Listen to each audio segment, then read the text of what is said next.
So good morning everyone. Good morning, sir. In our last class we have completed the dihybrid clause. द्विसंकर clause हमने पूरा complete कर लिया था और law of independent assortment वो भी हम लोगों ने कंप्लीट कर लिया था। स्वतंत्र अपव्यूहन का नियम वो हमने पूरा समझ लिया था और एक उसके ऊपर न्यूमेरिकल भी कर लिया था। एक न्यूमेरिकल और है जो भी बच्चा पूछ रहा था, तो वो भी अभी हम कंप्लीट कर लेंगे जो बोर्ड में आया हुआ था। उससे पहले हम लोग एक चीज समझेंगे आज, क्रोमोसोमल थ्योरी ऑफ इनहेरिटेंस।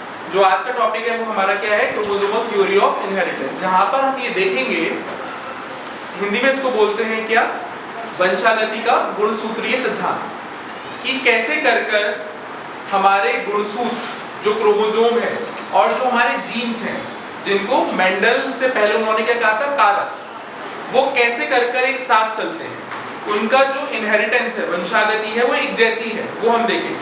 अब उससे पहले आपको ये समझना होगा कि अगर हम बात कर रहे हैं क्रोमोसोम है हमारा, ये क्रोमोसोम है हमारा, इस क्रोमोसोम पे हमारे क्या लगे हुए हैं, कारक लगे हुए हैं, जीन्स लगे हुए हैं।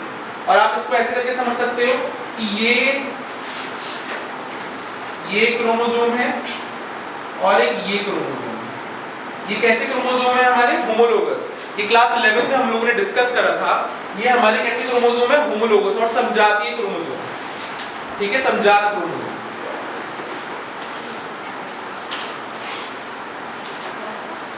Homologous chromosome. तो होमोलोगस क्रोमोसोम क्या क्रोमोसोम है, जहां पर जो हमारे जीन है, एलील है, उनका क्या है, सेम जीन लोकस है। अब फॉर एग्जांपल, अब जीन क्या है और क्रोमोसोम क्या है, उसमें एक अंतर समझते हैं। ये जो आपकी रोज है, 3 रोज है, ये क्या है हमारे क्रोमोसोम। इन पे जो आप ये बच्चे बैठे हुए हैं, ये क्या है हमारे जीन है। एक तरीके से ऐसे समझते हैं। अब कोई भी आएगा बाहर से और उसको एक लंच बॉक्स देना है एक बच्चे को, तो वो क्या बोलेगा कि थर्ड रो में जो सेकंड सीट है उसका थर्ड राइट नंबर पे जो बच्चा बैठा है उसको हमें एक लंच देना है ना। तो वो उसका क्या हो गया, जीन एड्रेस हो गया या जीन लोकस हो गया। ये हम लोगों ने पहले भी समझा था। तो ये क्या हो गया इसका, ये जीन लोकस। एक जीन की बात कर रहे हैं तो जीन लोकस, 2 जीन की बात कर रहे हैं तो क्या हो गया हमारा, जीन लोसाई। समझ में आया ये? अब हम ये देख रहे हैं कि जो कैपिटल टी है या कैपिटल टी स्मॉल टी है, ये दोनों आपस में क्या है, अलील जीन है हमारे, और ये क्या है हमारे क्रोमोसोम, गुणसूत्र। जब भी हमारा कोशिका का विभाजन होता है, और स्पेशली कब, अर्धसूत्री विभाजन। और अर्धसूत्री विभाजन कब होता है, जब भी हमारे गैमीट्स फॉर्म होते हैं। क्या फॉर्म होते हैं, गैमीट्स मतलब युग्मक। हमारी बॉडी में इन ह्यूमंस अगर हम बात कर रहे हैं तो स्पर्म्स और एग, फीमेल अगर हम प्लांट्स की बात करें तो प्लांट्स में पॉलन ग्रेन और जो हमारा एग बनता है। ठीक है, तो वो सारे के सारे क्या है, हमारे गैमीट्स हैं। तो इन गैमीट्स को बनाने के लिए हमें कौन सा विभाजन चाहिए होता है, अर्धसूत्री विभाजन। और अर्धसूत्री विभाजन में हमने देखा, जब लॉ ऑफ सेग्रीगेशन हो रहा था, तो ये जो हमारे, जब हमारा कैपिटल टी होता है और हमें युग्मक बनाना होता है, तो युग्मक कैसे बनते हैं, ऐसे तो बनते हैं, इनका सेग्रीगेशन हो जाता है। ऐसे ही हमारे जो क्रोमोसोम्स होते हैं, आप लोगों ने देखा होगा जब भी अर्धसूत्री विभाजन होता है तो अर्धसूत्री विभाजन में जो समजात क्रोमोसोम होते हैं ये भी हमारे अलग हो जाते हैं। प्रोफेस, मेटाफेस, एनाफेस, टेलोफेस पढ़ा था ये हम लोगों ने। तो एनाफेस में वहां पर ये अलग हो जाते हैं। क्लास 11 में कोशिका विभाजन जो चैप्टर है उसमें ये इतना डिटेल में आपके यहाँ पर हमें इतना नहीं पढ़ना, वो तो कोशिका विभाजन में था। बस आपको ये पता होना चाहिए कि समजात क्रोमोसोम हमारे एनाफेस फर्स्ट में अलग हो जाते हैं। ठीक है, कौन से उसमें अलग हो जाते हैं, एनाफेस फर्स्ट, मियोसिस फर्स्ट। ठीक है, तो अब हम देखते हैं हमारा सिद्धांत क्या है।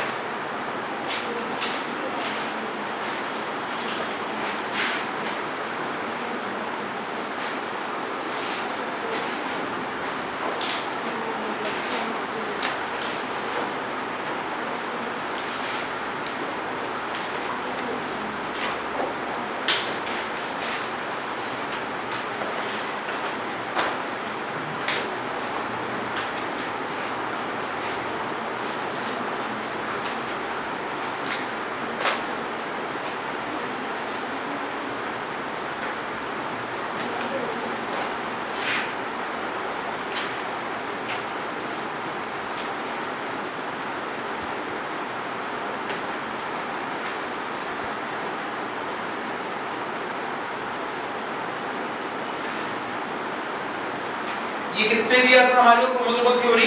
दो साइंटिस्ट हैं जिनका नाम क्या है, सटन और बर्वेल। और कब दिया था? 1902।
तो यहाँ पर आपको ये समझना है, सन 1902 में सटन और बर्वेरी ने आनुवंशिकता का गुणसूत्रीय सिद्धांत दिया। तो ये जो सिद्धांत है किसने दिया? दो साइंटिस्ट ने मिलकर दिया, जिसका नाम है सटन और बर्वेरी। दूसरा, इसके अनुसार आनुवंशिक लक्षणों की इकाई कारक अथवा जीन, कारक को यहाँ पर क्या नाम दिया है हमारा? जीन के द्वारा ही अर्धसूत्री विभाजन के दौरान लक्षणों की वंशागति होती है। जैसे हमने देखा कि अर्धसूत्री विभाजन में हमारे क्रोमोसोम अलग होते हैं।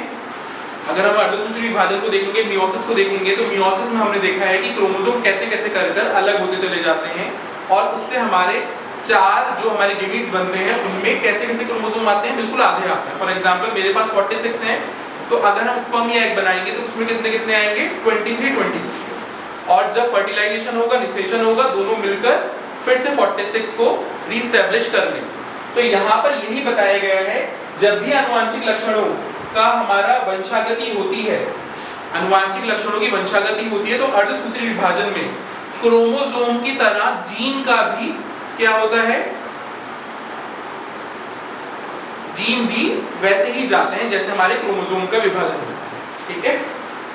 1933 में टीएच मॉर्गन ने भी सिद्धांत को समर्थन किया। अभी टीएच मॉर्गन कौन थे ये अभी हम पढ़ेंगे नेक्स्ट, उसमें जब हम पढ़ेंगे लिंकेज, सहलग्नता पढ़ेंगे हम, तो वहां पर हम पढ़ेंगे कि टीएच मॉर्गन एक बहुत बड़े साइंटिस्ट थे जिन्होंने ड्रोसोफिला के ऊपर अपना पूरा कार्य करा था, शोध करा था, जिसके बेसिस पे उन्होंने एक बहुत इंपॉर्टेंट चीज, मैंने आपको ये बताया था कि जो हमारा पहला सिद्धांत है लॉ ऑफ डोमिनेंस, उसके भी कुछ अपवाद हैं, हमने देखा था इनकम्प्लीट डोमिनेंस और कोडोमिनेंस। ऐसे ही मैंने आपको बताया जो हमारा थर्ड वाला सिद्धांत है, नियम है, उसमें जो कि स्वतंत्र अपव्यूहन का नियम है, वो भी यूनिवर्सल नहीं है, सार्वभौमिक नहीं है, उसका भी कुछ अपवाद है। और उसका अपवाद क्या है? हमारा लिंकेज, जो टीएच मॉर्गन ने बताया। तो ये भी बहुत इंपॉर्टेंट लाइन है, इसको जल्दी से लिखिए।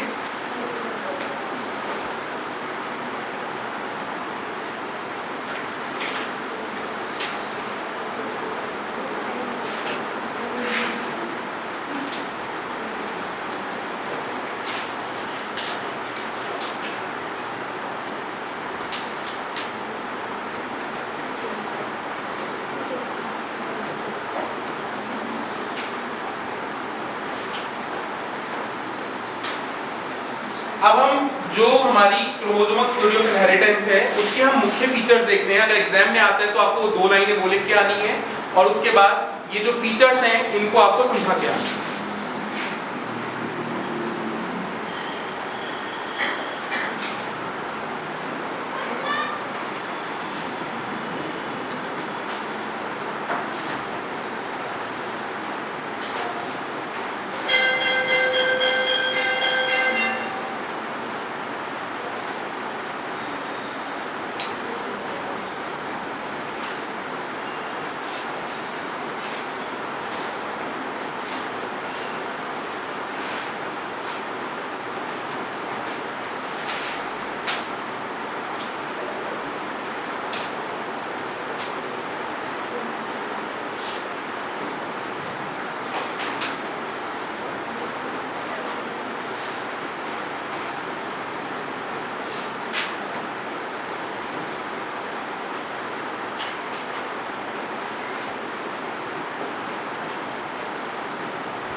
ये 3 पॉइंट्स हैं।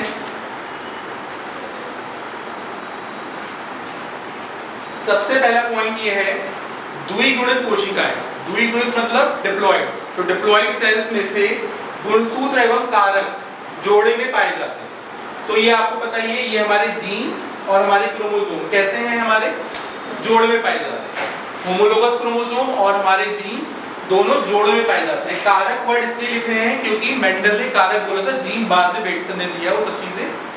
युग्मक निर्माण के समय गुणसूत्र एवं आनुवंशिक कारक जीन दोनों अलग अलग हो जाते हैं। हमने ये यहाँ पर देख लिया था कि जब भी हमारा युग्मक बन रहे थे, लॉ ऑफ सेग्रीगेशन या आपने अपूर्ण प्रभाविता, ये कोई सा भी नियम देखा, उसमें जब भी हमारे युग्मक निर्माण हो रहे थे तो हमारे जो भी जीन थे वो अलग अलग हो रहे थे, अलील्स अलग अलग हो रहे थे। ऐसे ही हमारे क्रोमोसोम्स भी अलग अलग हो जाते हैं। एनाफेज फर्स्ट मैंने आपको बताया ही है, मियोसिस के उसमें भी अलग अलग हमारे जो होमोलोगस क्रोमोसोम जो एक साथ होते हैं वो भी अलग अलग हो जाते हैं। सभी युग्मकों में समझात गुणसूत्र और होमोलोगस क्रोमोसोम और कारक के जोड़ों में से केवल एक ही कारक आता है। अब जो युग्मक बनते हैं हमारे, उन युग्मकों में खाली एक आउट ऑफ पेयर, एक पेयर में से खाली एक ही आता है। फॉर एग्जांपल ये मेरे क्या है, गैमीट है, तो गैमीट में खाली एक ही आ रहा है ना, तो ये आपका पूरा क्या है, हमारा क्रोमोसोमल थ्योरी ऑफ इनहेरिटेंस है। जल्दी से लिखो।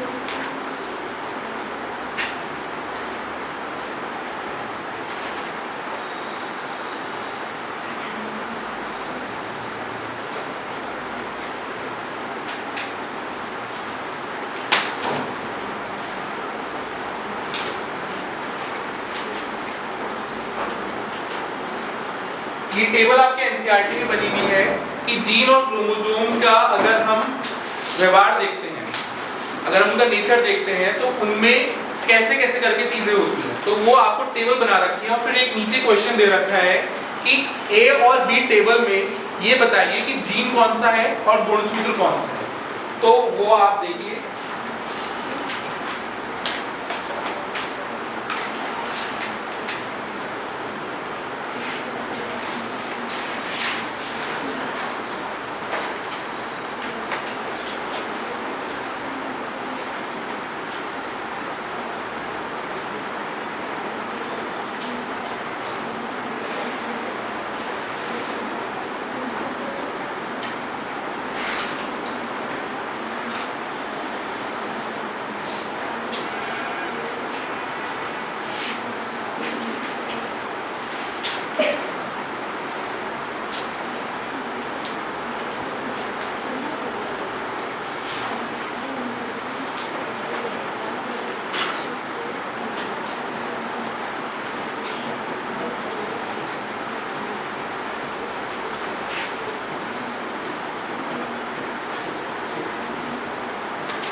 तो ये आपका उनके व्यवहार में अंतर है कि क्या क्या तुलना हम करते हैं अगर उनके व्यवहार की, उनकी नेचर की, कैसे कैसे कर कर वो आगे गैमीट्स में ट्रांसफर होते हैं। तो वो हम देखते हैं, ये जोड़े में रहते हैं, ये भी जोड़े के रूप में रहते हैं। युग्मक निर्माण के समय पृथक हो जाते हैं, कैपिटल टी में से दोनों अलग अलग चले जाते हैं। ऐसे ही हमारे क्रोमोसोम्स भी गुणसूत्र भी चले जाते हैं। एक युग्मक में जीन के जोड़े में से केवल एक ही आता है और किसी युग्मक में समजात गुणसूत्र, यहाँ पर क्या आ जाएंगे हमारे समजात गुणसूत्र, उनमें से एक ही जाता है युग्मक निर्माण के समय। इसके जोड़े में एक दूसरे से स्वतंत्र रूप से विसंयोजित होते हैं। स्वतंत्र रूप हमने देखा ये लॉ ऑफ सेग्रीगेशन, तो अपने आप ही अलग अलग जाते हैं इर्रिस्पेक्टिव की कैपिटल टी स्मॉल टी आया था, लेकिन हमने देखा था जब F2 जनरेशन में अलग अलग जाते हैं।